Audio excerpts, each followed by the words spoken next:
శ్రీ గురు చరిత్ర గ్రంథ మహత్యం. మహారాష్ట్ర దేశంలోని మాణ్గావ్ అనే గ్రామంలో గణేశ భట్టు, రమాబాయి అనే పుణ్య దంపతులకు జన్మించాడు వాసుదేవ శాస్త్రి. ఇతడు తన 8వ ఏట ఉపనయనమైన దగ్గర నుండి ఆదర్శ బ్రహ్మచారిగాను, వివాహమయ్యాక సదాచార సంపన్నుడైన గృహస్థుగాను జీవించాడు. గాయత్రి అనుష్ఠానము, వేదాధ్యయనము, అగ్నిహోత్రము నిష్ఠతో ఆచరిస్తుండేవాడు. కేవలము వంశాచారంగా మాత్రమే మహారాష్ట్ర భాషలోని శ్రీగురు చరిత్ర లాంఛనంగా నిత్య పారాయణ చేస్తుండేవాడు. తన తపశ్శక్తి వలన మానవులకు, పశుపక్షాదులకు కూడా వేదమంత్రోచ్చారణతో ఆరోగ్యం చక్కబరచడమే గాక జ్యోతిశ్శాస్త్రంలో ప్రావీణ్యం గడించి ఆర్తుల బాధలకు పరిష్కారం చెప్పి ఆర్ష సాంప్రదాయ ప్రాయశ్చాన్ని ప్రజలకు నిరూపిస్తుండేవాడు. ఉదాహరణకు, అతడొక రోగితో గోదానం చేయమని చెప్పాడు. ఆ గోవుపై ఆశతో వాసుదేవ శాస్త్రికి తెలియకుండా అతని సోదరుడు ఆ దానం స్వీకరించి వెంటనే జబ్బుపడ్డాడు. అప్పుడు వాసుదేవ శాస్త్రి తన తమ్ముణ్ణి మందలించి 2 దక్షిణతో ఆ గోవును మరొక బ్రాహ్మణునికి దానమిప్పించి అతనిని రోగ విముక్తిని చేశాడు. తపోబలంతో ఇతరుల కర్మ దోషాలను కూడా భరించగలగవారే దానం స్వీకరించాలనేవాడు శాస్త్రి. ఇతనికి శ్రీగురు చరిత్ర పారాయణ వలన దత్తానుగ్రహం అనుభవమవుతూ ఉండేది.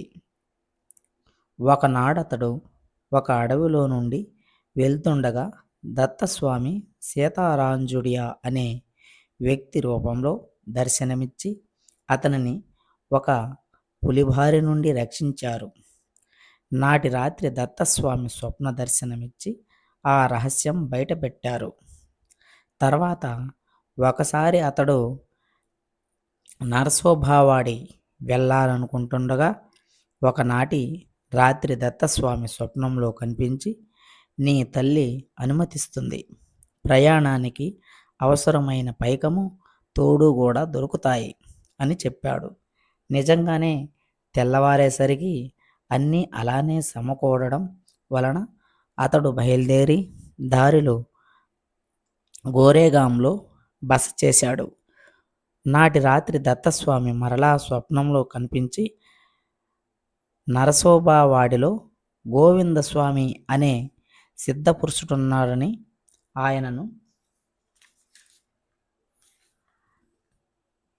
ఆయనను దర్శించమని చెప్పాడు. మరుసటి రోజు అతడు నరసోబావాడి చేరగానే ఆ స్వామియే అతనికి ఎదురై పేరు పెట్టి పిలిచి అతని యోగక్షేమాలు విచారించారు. ఒకరోజు అచట ఆలయ పూజారులు వాసుదేవుణ్ణి దత్తపాదుకులకు అభిషేకం చేయనివ్వలేదు. అప్పుడు దత్తస్వామి ఆ సంగతి గోవిందస్వామికి తెలిపి అతడు అభిషేకం చేసుకోవడానికి అనుమతి ఇప్పించారు. మరొక రోజు అతనికి దత్తస్వామి కలలో కనిపించి శ్రీగురు చరిత్ర పారాయణ చేయమని ఆదేశించారు.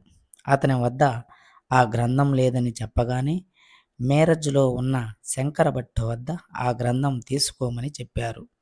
ఆ భట్టు తన పారాయణ గ్రంథం ఎవరికీ ఇచ్చేవాడు కాదు. కానీ దత్తస్వామి కలలో కనబడి ఆదేశించడం వల్లనే అతడు ఆ గ్రంథం వాసుదేవ శాస్త్రికి ఇచ్చాడు.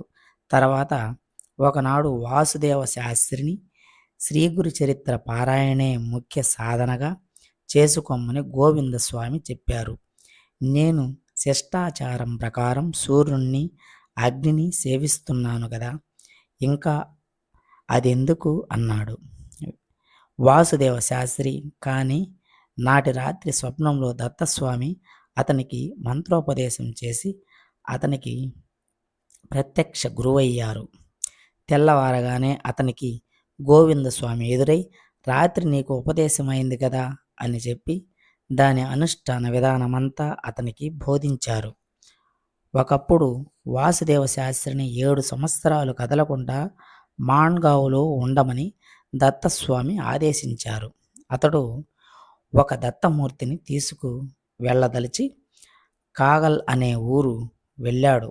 అక్కడ బజారులో అకస్మాత్తుగా ఒక శిల్పి ఎదురై ఒక దత్తమూర్తిని ఇచ్చి తనను ఆ స్వామియే అలా చేయమని ఆ ముందటి రాత్రి స్వప్నంలో ఆదేశించారని చెప్పాడు. శాస్త్రి మాన్గావ్ చేరేసరికి అక్కడొక విధవరాలుగా అతనికి కొంచెం స్థలమిచ్చి, నిన్న నా భర్త కలలో కనిపించి కొంత స్థలం ఒక బ్రాహ్మణునికి దానమిమ్మని చెప్పారు అని చెప్పింది. శాస్త్రి ఆ స్థలంలో ఒక దత్త మందిరం నిర్మించి ఆ విగ్రహాన్ని అందులో ప్రతిష్ఠించారు. ఆ మందిరంలోని దత్తస్వామి పిలిస్తే పలికేవాడు. ఒక దత్త జయంతికి వాసుదేవ శాస్త్రి గారి బంధువు ఒకరు మరణించారు. నాటి జయంతి కార్యక్రమానికి విఘ్నం కలుగుతుందని వెరచి ఆ సంగతి శాస్త్రి గారికి ఎవరూ చెప్పలేదు. ఆనాడు అతడు మందిరానికి వెళ్ళగానే దత్తస్వామి, శివ శివ, నన్ను తాకవద్దు, నీకు మైలు వచ్చింది అన్నారు. అప్పుడు విచారిస్తే అసలు విషయం బయటపడింది. అలాగే ఒక చంద్రగ్రహణం అప్పుడు పంచాంగాలన్నీ ఆ ప్రాంతంలో గ్రహణం కనిపించదని చాటాయి. కానీ ఆ ముందటి రాత్రి దత్తస్వామి శాస్త్రి గారికి దర్శనమిచ్చి, రేపు గ్రహణం కనిపిస్తుంది కనుక నాకు భిక్ష నైవేద్యము వద్దు అన్నారు. మరుసటి రోజు ఆ మాట అక్షరాల నిజమయ్యింది. ఒకసారి వాసుదేవ శాస్త్రి అతని తల్లి నర్సోబావాడి చేరి ఒక ధర్మశాలలో విడిది చేశారు. నాటి రాత్రి దత్తస్వామి ఆ ఇద్దరికి కలలో కనిపించి, ఈ ధర్మశాల శిథిలమైంది, వేరొక చోటుకు వెళ్ళండి అని చెప్పారు. ఉదయమే శాస్త్రి స్నాన సంధ్యలు పూర్తి చేసుకుని తన తల్లిని తీసుకుని ధర్మశాల నుండి బయటకు రాగానే ఆ భవనం కూలిపోయింది.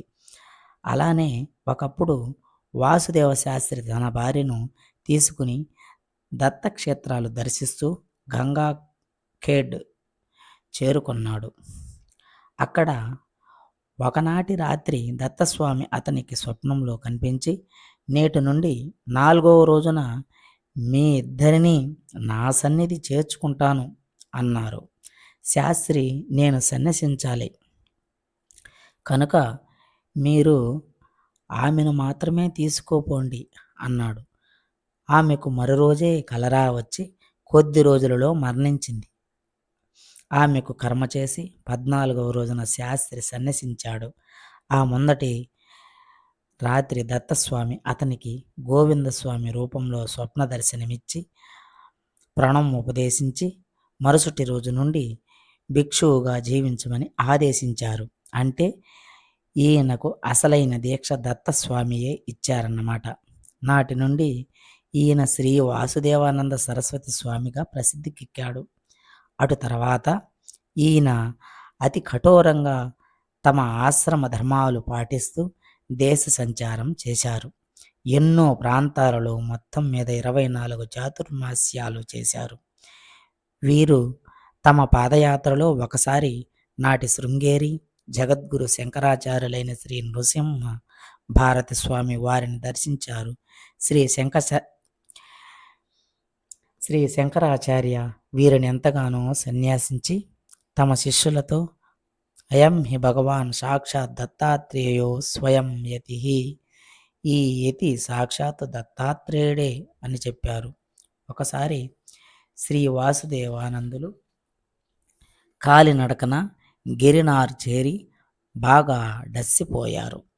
అప్పుడు ఒక గుజరాతీ శ్రీమంతుడు కొన్ని పూరీలు తెచ్చి ఇవ్వబోయాడు. ఆయన తమ ఆచారాన్ని అనుసరించి వాటిని స్వీకరించలేదు. అప్పుడు అతడు, నేనే కేవలం కర్మ సన్యాసిగా ఉంటే నీవు మాత్రం అలా ఎందుకుండవు అని గదమాయించి వెళ్ళిపోయాడు. ఆ రూపంలో వచ్చినది దత్తస్వామియేనని తర్వాత తెలిసింది. శ్రీ వాసుదేవానందులు దేశ సంచారం చేస్తున్నప్పుడు ఆంధ్రప్రదేశ్లో తిరుపతి, శ్రీకాళహస్తి, వెంకటగిరి, నెల్లూరు, శ్రీశైలం సందర్శించారు. ముక్తాలలో 1908లో చాతుర్మాస్యం చేశారు. తర్వాత హంసల దీవికి వచ్చి సాగర సంగమంలో స్నానం చేశారు. తర్వాత మచిలీపట్నం మీదుగా సప్త గోదావరిని సందర్శించారు. అక్కడ గోదావరి నది, వశిష్ఠ, కోటిలింగ, కౌశిక, వృద్ధ, గౌతమి, భరద్వాజ, అత్రేయ, తురీయ అను 7 పాయలై సముద్రంలో కలుస్తుంది. తర్వాత